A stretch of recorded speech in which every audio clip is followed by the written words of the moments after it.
All right. Let's dive into this E.P. Sanders book, Jesus and Judaism. Oh. It's a classic for a reason. Yeah. Tackling that age-old question, how did Judaism and Christianity, with their shared roots, end up on such different paths? Mm-hmm. And, given your background in both Christian and rabbinic theology, I think we can skip the 101 version and really get into the good stuff here. Sounds good to me. I think that's always a fascinating thing to kind of revisit these pivotal moments. Exactly. Yeah. So Sanders kind of sets the stage, by reminding us that Jesus was a Jewish teacher. Right. Operating firmly within the world of first century Judaism. We kind of take that for granted now. Yeah. But back in the day, that wasn't always the accepted view. It's true. There was a tendency to hyper-focus on the differences. Right. Particularly concerning the law, to the point where the shared context got lost. Right. It's almost like trying to solve a family feud by only listening to one side of the story.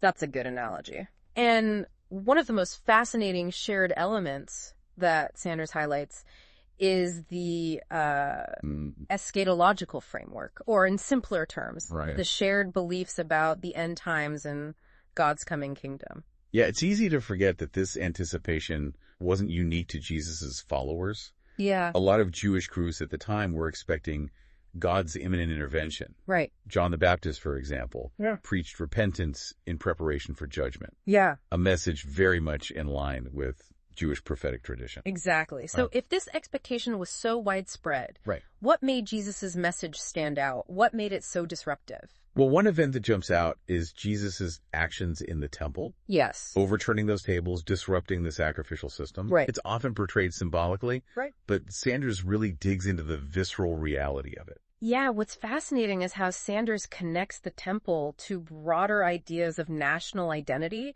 comparing it to something like Parliament or the White House today. Yeah. Attacking the temple wasn't just about religious ritual, it was a direct affront to the very heart of Jewish life.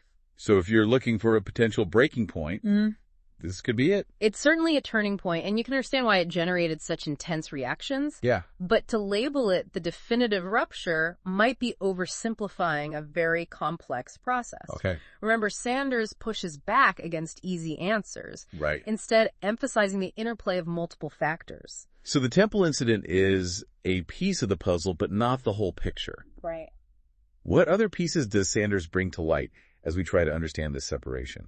Well, the miracles attributed to Jesus play a significant role. Yeah. And Sanders immediately challenges the common interpretation that they were meant as some sort of proof of divinity. So he's not buying the idea of Jesus. A calculated PR campaign. Strategically performing miracles to gain followers. Exactly. He suggests that the significance of the miracles lies not in their intention, but in their perception.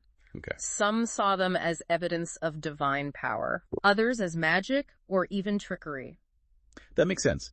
People interpret events through their own lens, especially when it comes to something as potentially ambiguous as a miracle. And Sanders argues this range of reactions actually mirrors how people throughout history have responded to charismatic figures. Mm-hmm. Not everyone buys in, and the reasons for belief or disbelief are complex. It reminds us that history isn't a neat and tidy narrative. Right. It's messy, it's subjective, it's open to interpretation. Yeah. Speaking of challenging interpretations, what about Jesus' association with sinners? Yes. Those on the fringes of society, the tax collectors, the ritually impure. This is another area where Sanders encourages us to look beyond the surface. Right. He argues that Jesus' interactions with these marginalized groups weren't primarily about defying purity laws, but about extending the hope of God's kingdom to those who were often excluded.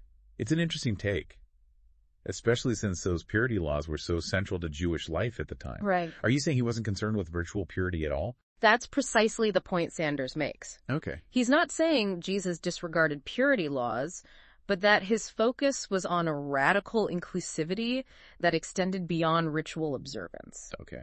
He was extending the hope of the kingdom to everyone, regardless of their social standing. Right.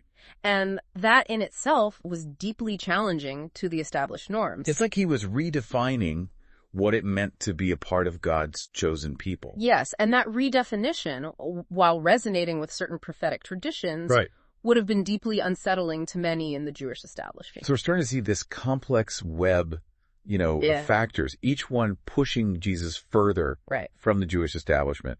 But was it all inevitable? Or were there moments where things could have gone differently? That's the question, isn't it? And Sanders doesn't shy away from exploring the what-ifs of history. Yeah. Take the temple incident again. We've talked about its symbolic significance. Right. But Sanders also emphasizes the very real social and political consequences. It wasn't just a theological debate. It was a public act of defiance that challenged the authority of the temple priests and, by extension, Roman rule. Exactly. Imagine the ripple effects. Yeah. The anger. Yeah. The sense of sacrilege, but also the fear. This wasn't some abstract argument. It was a direct challenge to the powers that be. And that kind of challenge rarely goes unanswered. Yeah. Do you think this was a calculated move on Jesus' part? It's hard to say for sure. Right. And the gospel accounts offer different perspectives. Okay. But Sanders suggests that regardless of intent, the consequences were undeniable. Yeah. It pushed Jesus further into the spotlight. Yeah. Made him a target for both religious and political authorities. It's a reminder that even seemingly religious conflicts are often intertwined with power struggles and social dynamics. Absolutely. And this complexity is also evident in how Sanders analyzes the miracles. Remember, he challenges the idea that they were primarily about proving Jesus' divinity. Right. Instead, he focuses on the different ways they were perceived. Right. Some saw divine power, others saw magic or deception. Right. It's almost like a Rorschach test, revealing more about the observer than the event itself. That's a great way to put it. Yeah. And this diversity of interpretation, Sanders argues, highlights the limitations of using miracles as historical evidence. Right. They're filtered through human perception, subject to bias and pre-existing beliefs. So how do we as modern readers navigate that? How do we separate the historical Jesus from the layers of interpretation and myth that have accumulated over the centuries? That's the challenge. And Sanders is very upfront about the difficulty. Yeah. He doesn't offer easy answers, but he encourages us to engage with the sources critically. Okay. To consider multiple perspectives. Right. And to acknowledge the limits of our knowledge. It's a reminder that history isn't about finding the one right answer. Right. It's about wrestling with ambiguity, exploring different interpretations, and constructing a narrative that's as nuanced and complex as the events themselves. Precisely. And this approach is essential when we consider Jesus' interactions with those on the margins of society. Okay. We've touched on this already, but I think it's worth digging a little deeper. You mean his association with the sinners, the tax collectors, the ritually impure? Right. It's a theme that pops up throughout the Gospels, often presented as a point of contention between Jesus and the religious elite. And the common interpretation is that Jesus was challenging purity laws, deliberately defying social norms. Right. But Sanders suggests that it's more nuanced than that. Okay, so what's the deeper layer here? What was Jesus really trying to do? Sanders argues that Jesus wasn't primarily concerned with the technicalities of ritual purity. Okay. He was concerned with people, especially those who were marginalized and excluded by the existing social and religious structures. So it was less about breaking the rules and more about reaching out to those who were deemed unworthy or untouchable by the religious establishment. Exactly. It's a message of radical inclusivity. One that resonates with certain prophetic traditions within Judaism, but also challenges the power dynamics of the time. Right. And it's this challenge, Sanders suggests, that further contributes to the growing tension between Jesus and the Jewish authorities. So it's not just about purity laws.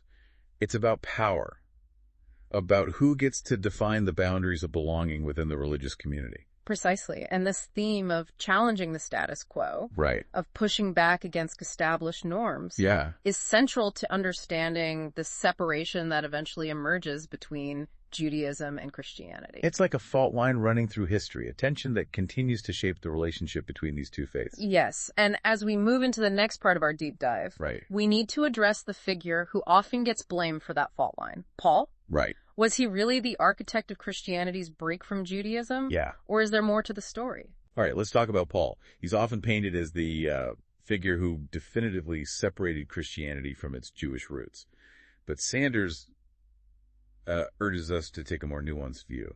Right. The popular narrative is that Paul took Jesus' teachings and created something entirely new, something distinctly Christian, that broke away from Judaism. But Sanders pushes back on that, arguing that Paul, while undeniably important, was still operating within a Jewish framework. Exactly. He wasn't working in a vacuum. Even within Judaism, there were already differing opinions about the role of Gentiles in God's plan. Okay. Some lean towards inclusivity, others towards a more exclusive focus on Israel.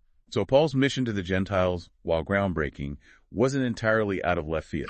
Right, and while his emphasis shifts, he's still drawing heavily on Scripture, on Jewish concepts of salvation. Right. He's wrestling with the same questions that other Jewish thinkers of his time were grappling with. So how do we make sense of his focus on Jesus' death and resurrection?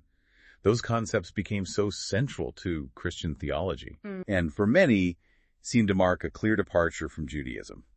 That's where Sanders really dives into the subtleties of Paul's theology. Okay. He argues that Paul isn't presenting a radical break from Jesus' teachings, but a particular interpretation of them. So he's not inventing something entirely new, Right. but rather trying to make sense of Jesus' life, death, and resurrection within the context of existing Jewish beliefs. Exactly. And it's important to remember that Paul wasn't the only one interpreting Jesus' message. Right. There were many early Christian groups, each with their own understanding of what it all meant. It reminds us that early Christianity wasn't this monolithic entity, Right. but a diverse movement with a range of interpretations and beliefs. Yeah. So where does this leave us? Yeah. If we step back and look at this whole tapestry that Sanders has woven, what's his final conclusion about this separation? Well, he cautions against looking for a single moment of rupture. Right. A clean break, where Judaism and Christianity definitively part ways. So no smoking gun, no specific event that we can pinpoint as the catalyst for the split. Right. He sees it as a gradual, multifaceted process influenced by all the factors we've discussed. Right. Jesus' actions, the varied interpretations of his miracles, his radical inclusivity, Paul's mission to the Gentiles, and the broader social and political context. It's almost like a slow motion collision with these different forces, eventually pushing the two faiths onto separate trajectories. That's a good way to visualize it. And I think this understanding has important implications for how we view the relationship between Judaism and Christianity today. Okay. Just because there was a separation doesn't mean we should ignore the shared heritage. It's a reminder that these two faiths, while distinct, are deeply intertwined, their stories forever linked. Absolutely. And perhaps by understanding the complexities of that shared history, we can foster a more nuanced and respectful dialogue between Judaism and Christianity today. Yeah, food for thought. Thanks for taking this deep dive with me. Yeah. It's been fascinating to revisit Sanders' work and to consider its relevance for our understanding of these two world religions. My pleasure. It's always rewarding to explore these enduring questions.